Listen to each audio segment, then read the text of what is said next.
Je vais maintenant vous présenter un exemple de calcul d'intégrale triple où on va utiliser les coordonnées sphériques. Alors, avant de présenter l'exemple, un rappel que l'élément de volume qui s'écrit dx, dy, dz en coordonnées cartésiennes devient rho carré sin phi d rho d phi d θ quand on utilise les coordonnées sphériques. Donc, l'exemple nous décrit une région R. Donc, une région qui est coincée entre deux sphères. Une sphère de rayon 1, centrée à l'origine, et une sphère de rayon 2, centrée à l'origine. Et puis, on veut calculer l'intégrale triple sur cette région-là d'une certaine fonction de x, y et z. Ici, donc, je n'aurai pas de dessin Maple pour vous aider. On va essayer de tracer un croquis par nous-mêmes de à quoi ressemblerait cette région ici. Donc, on a d'abord et avant tout une sphère de rayon 1, centrée à l'origine. Alors, je vais essayer de la dessiner comme ceci. Et on a une autre sphère de rayon 2.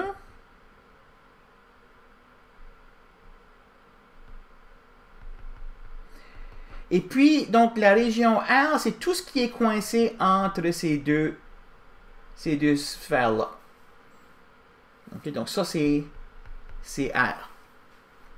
Alors, si vous essayez de décrire la région R avec des inégalités cartésiennes, vous allez avoir énormément de difficultés à le faire. Okay? Vous pouvez essayer si c'est un défi que vous voulez vous donner, mais je vous garantis que ça va être un problème extrêmement difficile à calculer en coordonnées cartésiennes.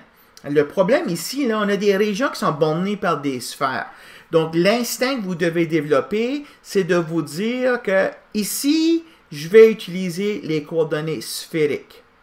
Okay. Encore une fois, ce n'est pas indiqué dans l'énoncé du problème qu'il faut le faire. C'est une astuce que vous devez apporter par vous-même au problème. Okay. Alors, une fois qu'on a décidé qu'on allait utiliser les coordonnées sphériques, ben, il faut se rappeler quelles sont les coordonnées sphériques. Donc, on va écrire x, y, z comme étant des formules qui vont dépendre de rho, phi et θ. Alors, il faut se rappeler de ce sont quoi ces expressions-là. X est égal à rho sin phi cos θ, y est égal à rho sin phi sin θ et z égale à rho cos phi. Et on veut essentiellement trouver des inégalités maintenant sur rho, θ et phi qui vont nous donner une région dans l'espace rho, θ, phi qui correspondra à ce qu'on a en rouge ici dans l'espace cartésien x, y, z. Okay, donc, où R étoile est décrite par les inégalités. Et donc, on veut des inégalités maintenant sur rho, θ et phi. Bien, OK, c'est important d'avoir une bonne compréhension géométrique de c'est quoi ça représente chacune de ces coordonnées-là. Donc, la coordonnée rho représente la distance d'un point mesuré à partir de l'origine. Alors, quand je regarde la paroi, si on veut, la paroi intérieure de cette surface ici, c'est une sphère de rayon 1. Donc, ça correspond à rho égale à 1. Donc, tous les points qui sont sur cette paroi intérieure ici ont rho égale à 1.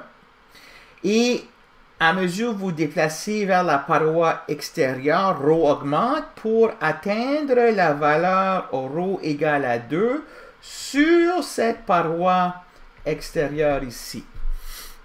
OK? Donc, vous devez développer cette habilité-là de pouvoir voir qu'ici, le ρ mesuré à partir de l'origine va entre 1 et 2. Alors, ce sont les bornes sur ρ. Θ, c'est l'angle mesuré autour de l'axe des Z. Alors, on n'a pas posé aucune restriction sur la région. On n'a pas dit que c'était une région qui était dans le premier octant ou qu'il y avait d'autres inégalités. Alors, quand il n'y a pas d'autres contraintes, on doit supposer que toutes les valeurs de θ sont possibles. Donc ici, θ mesuré autour de l'axe des Z va aller de 0 à 2π. Donc θ va de 0 à 2π. Et de même manière, on n'a pas donné d'autres contraintes. Alors l'angle φ, qui est mesuré à partir de l'axe des Z positifs, ben, il va aller de 0 pour les points qui sont juste sur ce petit segment ici. Et puis, on va aller jusqu'à π. Donc, l'angle φ est toujours entre 0 et π. Et puis ici, il n'y a pas de restriction qui nous dirait qu'il faut prendre des valeurs de φ qui sont restreintes. Alors, φ va entre 0 et π. Alors, ça, c'est la région R étoile dans l'espace ρ, θ, φ qui correspond à la région R que j'ai ici dans l'espace x, y, z et sur laquelle on veut calculer l'intégrale. OK, alors, étant donné ça maintenant, le théorème de changement de variable nous dit que l'intégrale dont on nous demande de calculer, x carré plus y carré plus z carré à la 3/2 dx, dy, dz, c'est égal. Ici, donc, ça, c'est la fonction qu'on intègre. Ça, c'est le f de x, y, z. Alors, je peux convertir ça sur une intégrale sur R étoile. Et essentiellement, maintenant, ce que je dois faire, c'est écrire le tiré en arrière de f. C'est-à-dire, prendre la fonction f qui est ici, et puis remplacer x par ρ sin phi cos θ, remplacer y par ρ sin phi sin θ, et remplacer z par ρ cos phi. Alors, vous pouvez faire ça, et puis vous allez avoir énormément de simplification, mais c'est beaucoup plus facile de constater immédiatement que quand j'ai cette combinaison-là, x carré plus y carré plus z carré, ben ça, c'est ρ au carré. Hein, le ρ, là, c'est la distance mesurée à partir de l'origine au point x, y, z. Donc, cette distance-là, c'est racine de x carré plus y carré plus z carré. Alors, ce que j'ai en rectangle ici, c'est ρ carré. Donc, je peux immédiatement écrire ça, c'est e à la ρ carré exposant 3/2. Et maintenant, je dois faire attention, je dois convertir l'élément de volume en utilisant cette formule ici pour les coordonnées sphériques. Donc, ρ carré sin phi, oups, d ρ d phi d θ. Bon, donc je vais maintenant écrire ceci comme une intégrale itérée parce que R étoile, c'est une boîte rectangulaire dans l'espace ρ, θ, phi. Les bornes sont des constantes.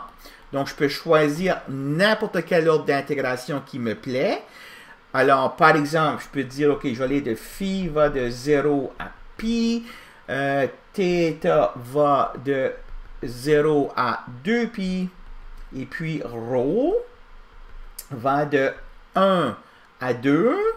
Alors, il y a une simplification ici. Ρ carré à l'exposant 3/2, ça fait ρ cube. Alors, j'ai E à la ρ cube fois ρ carré sin phi. Et puis, j'ai choisi ρ en premier, θ en deuxième, et puis phi en troisième. Alors, l'avantage d'avoir fait ça maintenant, c'est peut-être pas évident, mais si maintenant vous voulez intégrer par rapport à ρ en premier, donc vous voulez trouver une primitive de E à la ρ cube, ρ carré. OK? Alors ici, ça va être avantageux de pouvoir voir que va falloir que je fasse une substitution. Hein? Donc, ici, si je pose ceci comme étant U, ben, à constante multiple près, j'ai DU ici avec le rho carré des rho. OK? Donc, je vous laisse ça, là. Ici, donc, il y aurait une étape où est-ce que vous poseriez U égale rho cube, DU égale 3 rho carré des rho. Et puis l'intégrale, la première intégrale que vous calculeriez ici, ça va être une constante, là.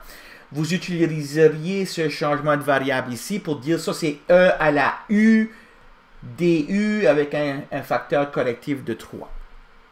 OK, donc ce sont des choses que vous êtes capable de faire.